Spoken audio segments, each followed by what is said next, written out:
The great thing is that we're talking about 20% solar in 2030, and that's only 11 years to go, but there's still so much solar generation.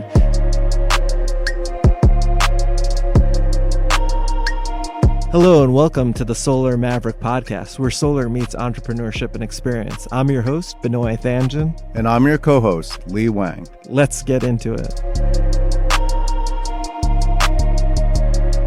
Hi, this is Benoy, your host of the Solar Maverick Podcast. I'm excited to have my co-host, Li Wang. He's the director of marketing and also the founder of MJ Wang Media.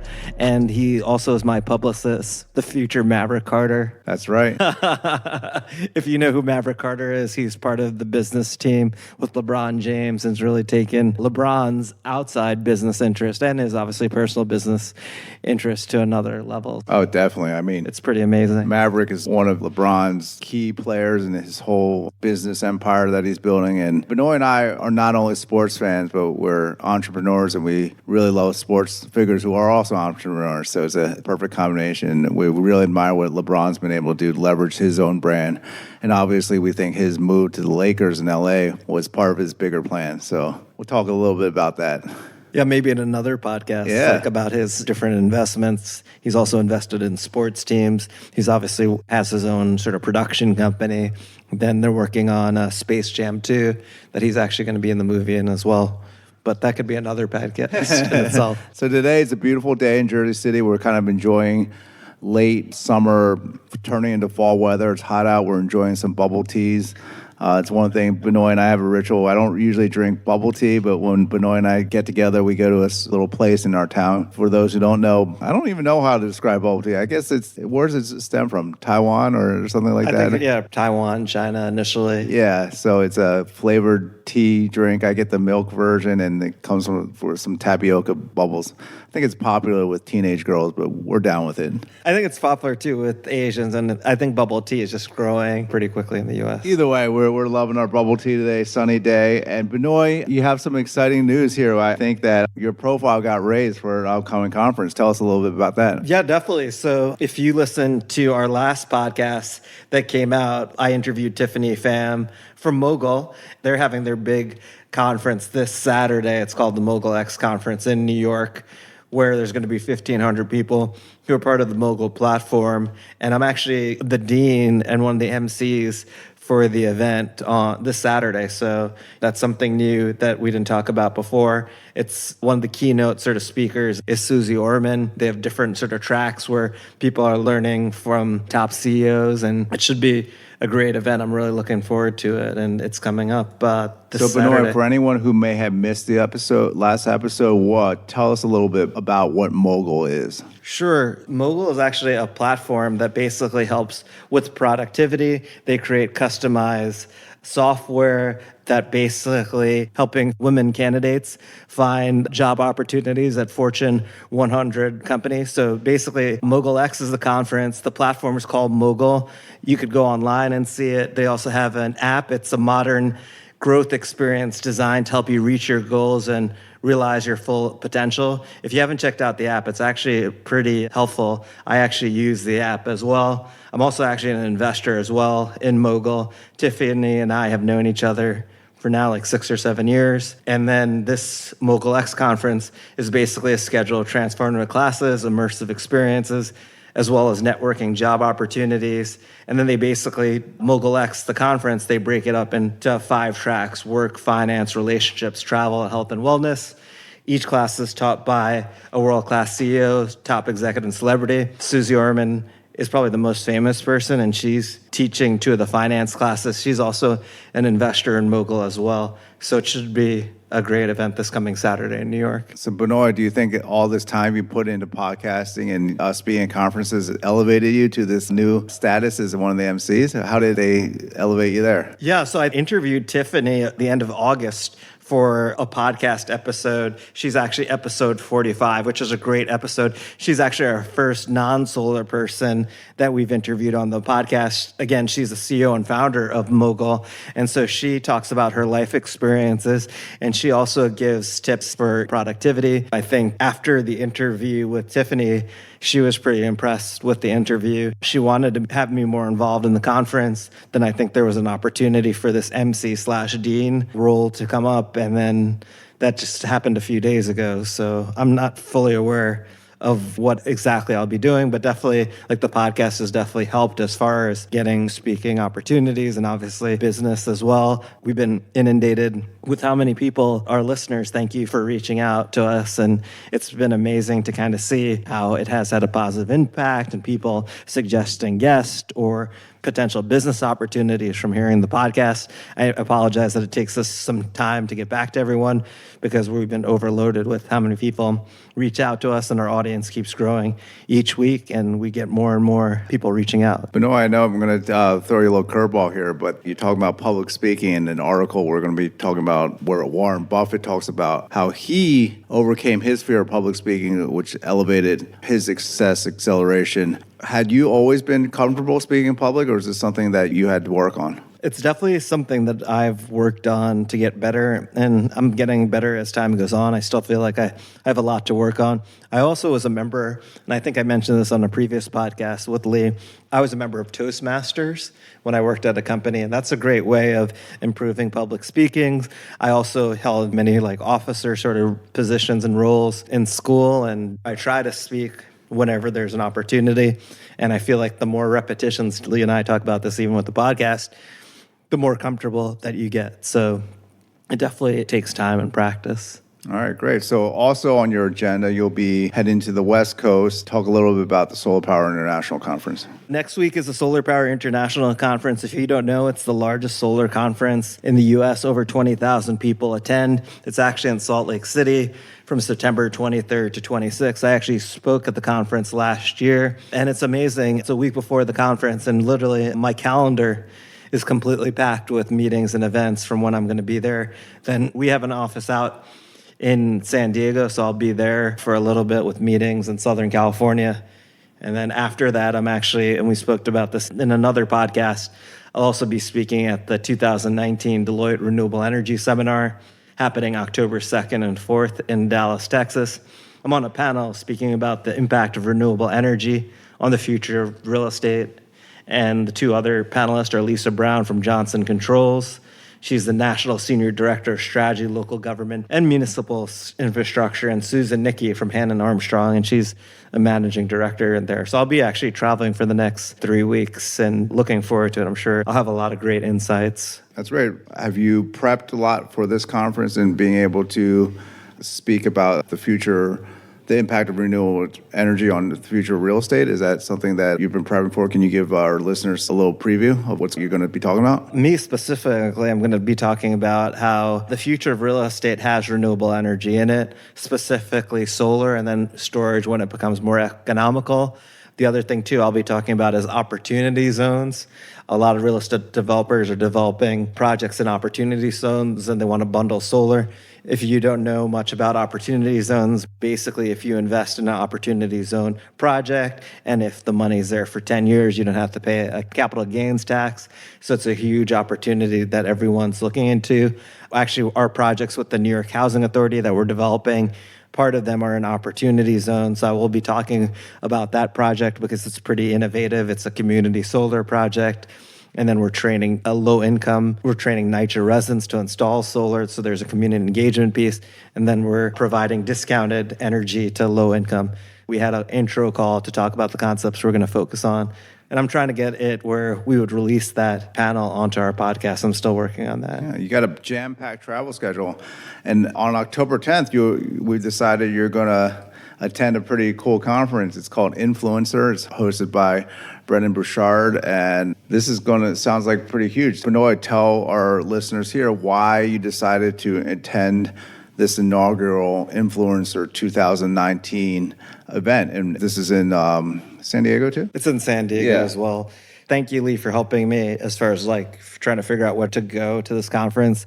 But I don't know how many people know what an influencer is, but basically an influencer makes a living as a thought leader online. Brendan Bouchard, I'm actually reading one of his books, his main book, High Productivity Habits. I'm probably saying the name of it wrong. And then he's got amazing speakers coming to the event. Tom Bilyeu from Impact Theory, which is one of my favorite podcasts. Lewis Howes, who actually I met at the Podcast Movement Conference.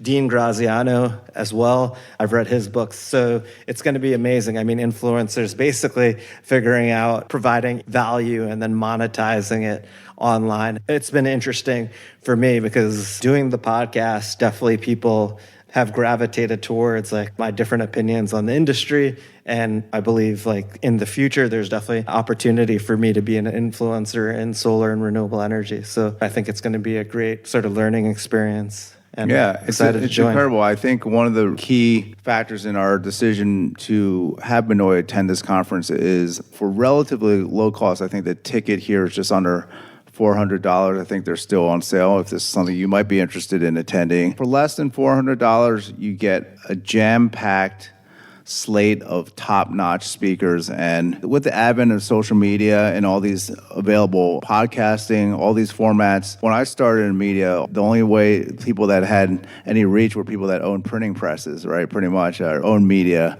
own TV stations. Now you can sound like a dinosaur. Yeah, no, I am. I'm 46, so I've been through many eras already. But nowadays, there's a lot of ways to break through. And being an influencer sounds kind of like a lofty term and a little, it's misused sometimes. There are people who truly influence people's decisions. They get paid to just talk about brands they believe in. But we think that by going to this conference can quickly absorb a lot of different areas of expertise in a concentrated time period. So really glad you're heading this conference up. I think another great guest there is going to be Rachel Hollis. She's an author. She has a New York Times bestselling author. Two of her books are called Girl, Wash Your Face and Girl, Stop Apologizing. And she's a pretty big brand name nowadays. So I think this is just a huge conference to attend if you haven't even considered it. So you can check them out. It's called Influencer.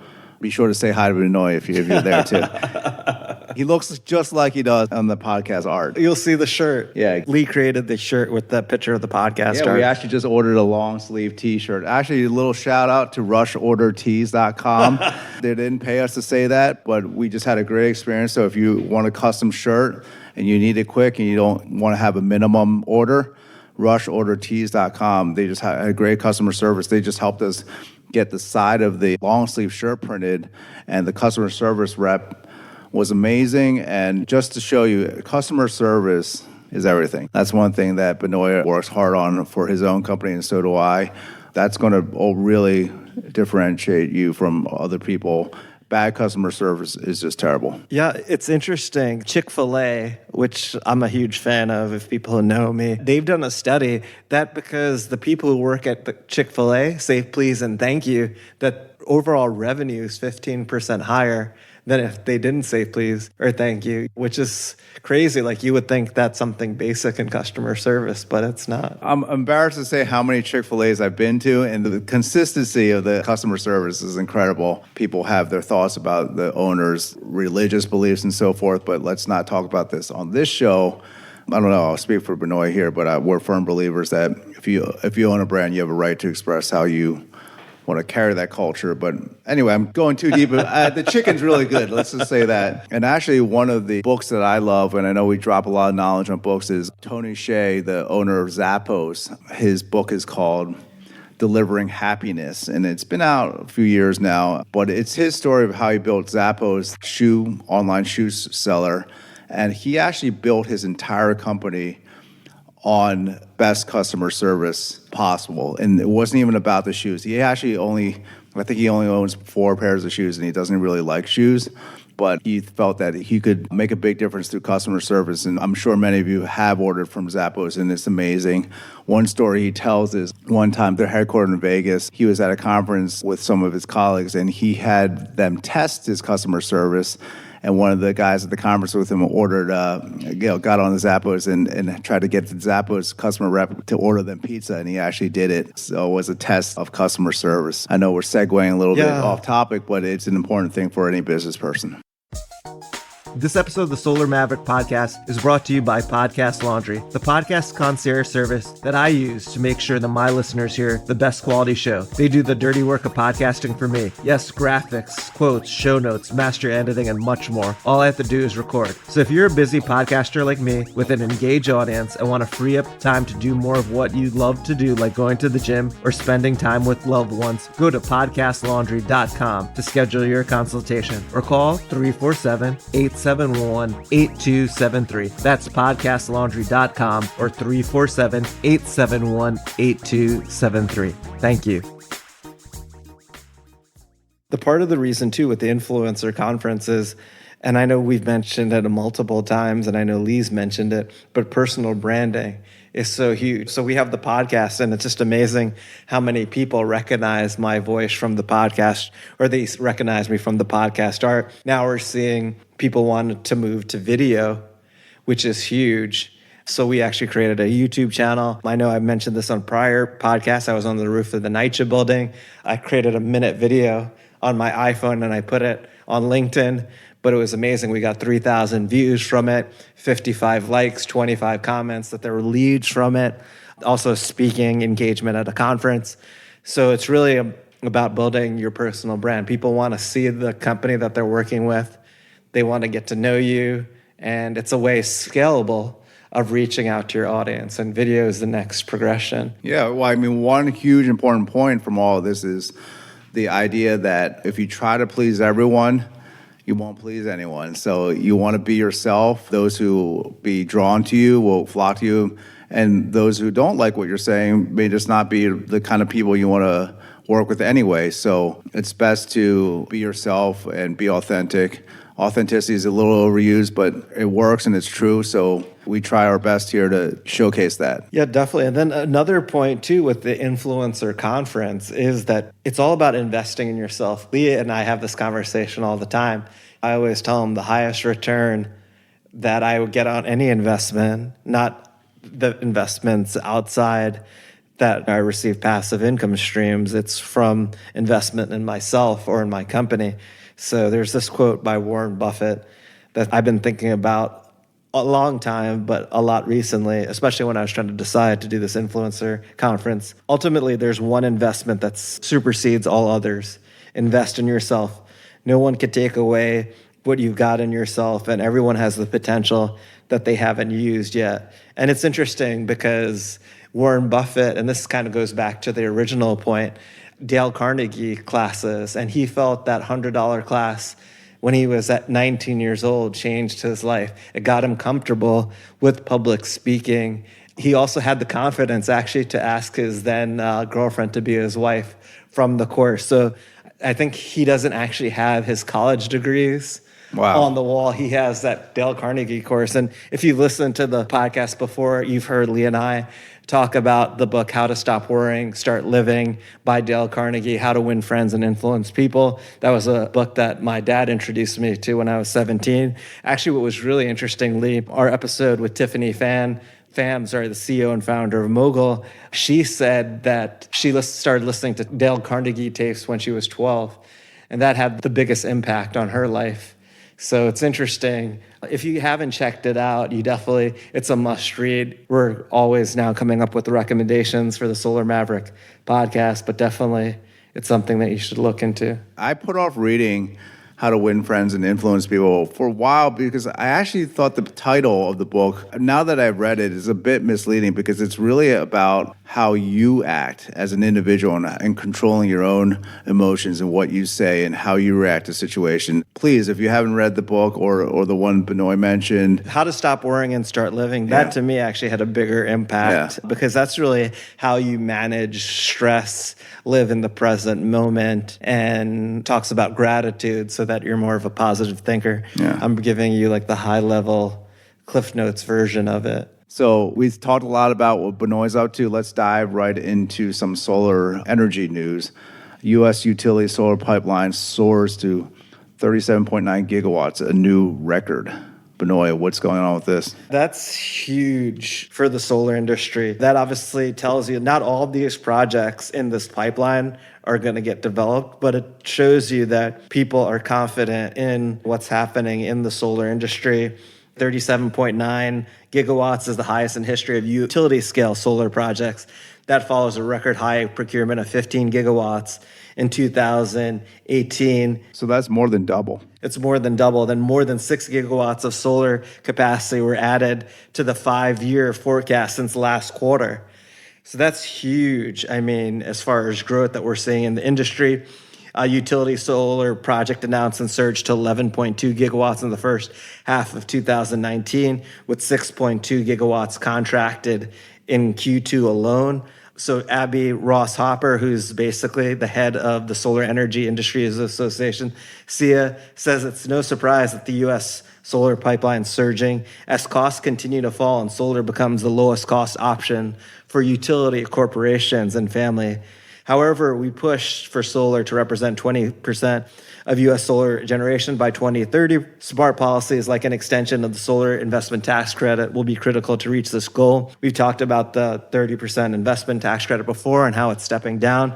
This is also happening too with a president who's not pro-solar, who's put tariffs on solar, he's put tariffs on inverters, he's put tariffs on raw materials, but still the outlook in the industry is pretty high. So it's pretty exciting in the U.S. solar market, and there's a lot of development to be had, and it's still early in the process. So anyone who's already listening right now is ahead of the game because you guys are getting informed, getting really ready for this tremendous growth. Benoy, what advice do you have for our young mavericks out there? You've been in this career not long enough. Is there any particular role in the industry that you think is more of a growth potential now? And what kind of simple advice would you give them? Yeah, so it's amazing. Like, I've been in the industry for 10 years, and you're considered a veteran of solar for 10 years because there really is not many people who have 20, 30, 40 years of experience. We had a live podcast event, How Solar Technology is Changing the World, and Steve Schwerd for Schwerd Consulting mentioned that we're dinosaurs in the industry, and there's still, the next 10 years, the growth is going to be a lot more exponential than we're currently seeing, especially when solar reaches grid parity. That means that it's not dependent on government incentives to compete, which I believe is not that far away, especially with energy storage becoming more economical, specifically lithium-ion technology. And we talked about this in the podcast called 2019 Energy Storage Trends. But really, just get involved in the industry. Like, we think all parts of the industry are going to grow: installation, engineering, permitting, interconnection. I think the real value that we're seeing from a career perspective is like a project developer. So someone who could basically find utility scale or commercial industrial solar opportunities and basically move it through the process. The sales cycle and the time that it takes to develop these projects take a very long time. So it takes 1 to 3 years or 1 to 4 years. What we're seeing is a lot of international companies trying to get in. So you need also as well people who are in the lobbying effort for solar, who need to know policy. The great thing is that we're talking about 20% solar in 2030. And that's only 11 years to go, but there's still so much solar generation. So this is a trend that's going to be for a very long time, for 30, 40, 50 years. I think the big thing is really to find a great company to learn from and to add value. Obviously, if you're listening to this podcast, we add a lot of valuable insights into the industry. There are other podcasts, there are websites, there's events. So that's kind of my long-winded response to your question. Well, that's what we do. Podcast, long form, long-winded. We try to pare it down. Speaking of, last time we had a lot to cover. We did a complete episode on financing. So we just like to take a little bit of time to go a little deeper on financing. We talk about bank financing and third-party solar financing. Benoy, you want to kind of dive into this part 2 on financing? Yeah, definitely. We had a podcast episode with Lee where we called it, I think, Solar Financing 101, which is going to come out next week, which is the 3rd or 4th week of September. What we wanted to focus on is a specific aspect of it, is basically the power purchase agreement, which has helped a lot of development of solar in the U.S., which has led to that big pipeline that you're seeing. So basically, third-party solar financing allows more Americans to go solar by lowering their cost of solar installation, maintenance of the system. You could do obviously cash or bank financing, but typically for third-party financing, people usually do a PPA or lease. Basically, a PPA is a power purchase agreement. Then there's two solar leases, which is a capital lease and operating lease.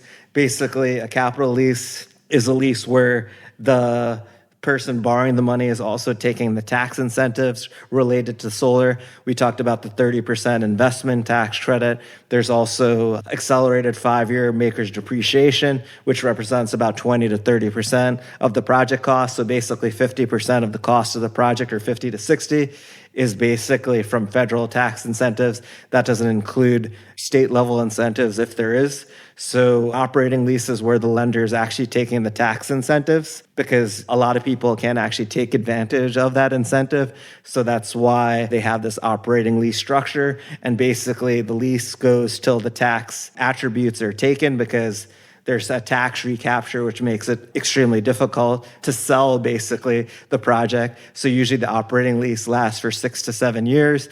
And then basically the lender takes all the tax incentives. Then they sell it at some sort of fair market value by a third-party appraiser, or they sell it at 15 to 20% of the original EPC costs. A capital lease is where it's on-balance sheet financing, where they're taking the tax incentives. Then usually the lease period's between maybe 8 to 10 years. And then at the end of the lease agreement, it's sold for $1. Usually these types of projects that we're talking about is commercial, industrial. For residential projects, you have a lease, but it's like an operating lease, but it's over a 20-year period. And then you have like a power purchase agreement. But here we're actually going to go into more like what a power purchase agreement is. It's a long-term contracted agreement that lasts 20 years, sometimes 15 years, and you're basically offered a discounted rate, meaning the building owner is offered a discounted rate for their solar. Usually it's between 10 to 20%. If it's a big state level incentive, then it might be more than that. Sometimes they include some sort of roof restoration or repair, because solar is a long-lived asset that lasts 20 to 30 years. And you want a roof as well, because it would be too costly within, let's say, year 10 to 15 to have to fix the roof and then take off the panels and then re-put the panels there.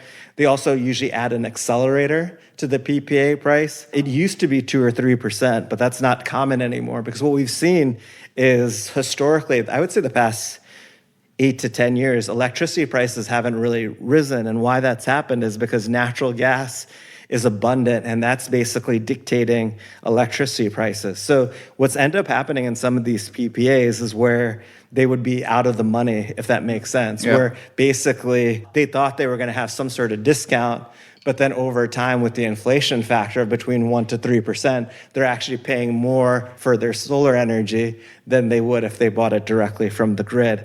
So now it's actually more challenging to get these escalators. People prefer 0%, or we've seen some sort of price floor, and then like basically a percentage of their current rate that'll be discounted, and then it can't go below a certain floor. And the power purchase agreement is really important because you're able to finance solar projects from these long-term, basically cash flow streams. Right. Is this something that your company really helps a lot of clients with, navigating these waters and figuring it out? Yeah, definitely. It's extremely complicated. We help with explaining them how a power purchase agreement is structured. We've also bring the financing that provides the PPAs as well. I can't even count how many power purchase agreements I've read, and then I've provided business points to them because of that. Usually, as I mentioned, at the end of the PPA contract term, which is usually 15 to 20 years, the customer has an option to extend the power purchase agreement, or they could have the developer remove the system, or they could buy the solar system from the developer. And then usually in the power purchase agreement, there's purchase options to purchase the system at any point of time. The most expensive actually to buy the system is from year 1 to 7, because you still have the tax attributes. And I mentioned basically the investment tax credit and the accelerated depreciation are making 50 to 60% of the value of the project. So if the investor is not getting that, they're adding that value to it, and also the complexity of changing the ownership. Usually what's very important for these on-site PPAs, because we're talking about a situation where it's on a commercial, industrial building owner's property, it's on the roof, it could be a carported system, a ground-mounted system. So it's on-site. Basically, the investor, the PPA or the power purchase agreement investor, is paying for the construction of the system. Any issues that come up, they do also the operations and maintenance, and they basically provide the building owner with discounted electricity from that. So what are the type of risks involved with engaging with a PPA? There could be an opportunity where it actually costs more over time, depending on the inflation factor of the cost of the system. Right now, solar is not an experimental technology. So I think the biggest risk is really that, or the PPA investor making sure that they're doing their job as far as like the O&M, and they're incentivized, because obviously the more production the system has, the more energy you're using from that solar system, the more money they're using. So I think the biggest thing for the building owners who's using this third-party financing is like the energy risk. But as I mentioned before, there's some ways that they could potentially hedge it. Yeah. Well, we just covered a lot there, and we could probably save more for a future episode. There's so much to cover with financing. Any ending notes for this episode, Benoy? SIA, who we mentioned before, actually has PPA, basically a standard PPA that people could use, because one of the things with the power purchase agreement is the legal costs are very high to have the building owners legal looking through the PPA contract. So usually from a PPA financing perspective, to make sense from all the legal costs, it has to be 500 kilowatts or below. We do know some investors that are doing below 500 kilowatts. It's interesting because we're seeing some solar installers who are doing below 500, and they're acting as the financing because they have a tax equity appetite that they want to take advantage of. The other thing, too, is off-site PPAs, which is another viable option and is really helping with the growth of solar. And it's a virtual sort of transaction. It's an electronic power price hedge, and you're basically paying for that power from solar project in that utility service area. And then you're basically helping financing these solar projects through this off-site PPA, which has led to a lot of development of solar. I've written articles actually about this in PV Magazine and Renewable Energy World. We'll have also the links to that in the notes, and also that this templated PPA that I mentioned as well. So in your opinion, would you think it's sort of the golden age of getting financing for solar projects at the moment? I think every year is a golden age, but I'm biased towards it. That's another question we get. Everyone's like, why should I do solar now? Yeah. Because like the technology keeps getting better, the costs keep going down. It seems like the things you're describing, it's any investment involves risk, but combined with the federal incentives and the terms I'm looking at here, it seems like accessibility to financing is pretty good for those who do want to get involved with solar. Definitely. In the past, I would say even 3 or 4 years ago, there was a lot of good projects, not enough financing. Now there's so much financing and not a lot of good projects. Other major risk factor too is you have to find an investor that has a great reputation, that's been around a long time. These power purchase agreements are 15 to 20 years. Also, even though the quality of the installation is up to an investor, you still maybe should kind of understand that process. The other thing too is that the solar system actually increases the value of the building. So there's property taxes as well that could go higher. So you have to make sure that PPA investor is actually paying for that, because they're the one who's actually owning the system. Usually there's like some sort of period where there's like sort of, you don't have to pay, usually like 15 years, but that could be a risk as well. And it's really finding the right partners. There's a lot of people out there who say they could do stuff, but then when you kind of move further in the process. Yeah, and we don't do a lot of plugging of our own brand, but keep in mind, this is all stuff that Reneu Energy can help you out with and making sense of. So please reach out to us at info@reneuenergy.com, RENEU energy.com. We act as a developer of commercial, industrial, and utility scale. We also act as an independent consultant where we help do like financial and technical feasibility. One thing that when we talk to building owners, I was actually at a commercial industrial building conference last week in Jersey City, and it was surprising to me, like a lot of things that we walk them through, a lot of other solar companies are not walking them through. They're obviously doing it to be able to close the sale, but really the customer should be very informed before they make this sort of decision. Wow. So we've covered a lot on this episode. Again, we're welcoming all the listeners here. Give us a shout. Give us a question. We're actually going to do a future episode all on our listeners' questions. So it'll be kind of a rapid fire episode there. So we look forward to hearing from you. Yes, thank you. We appreciate your support, your feedback, and thank you for listening. Have a great day. Have a great day.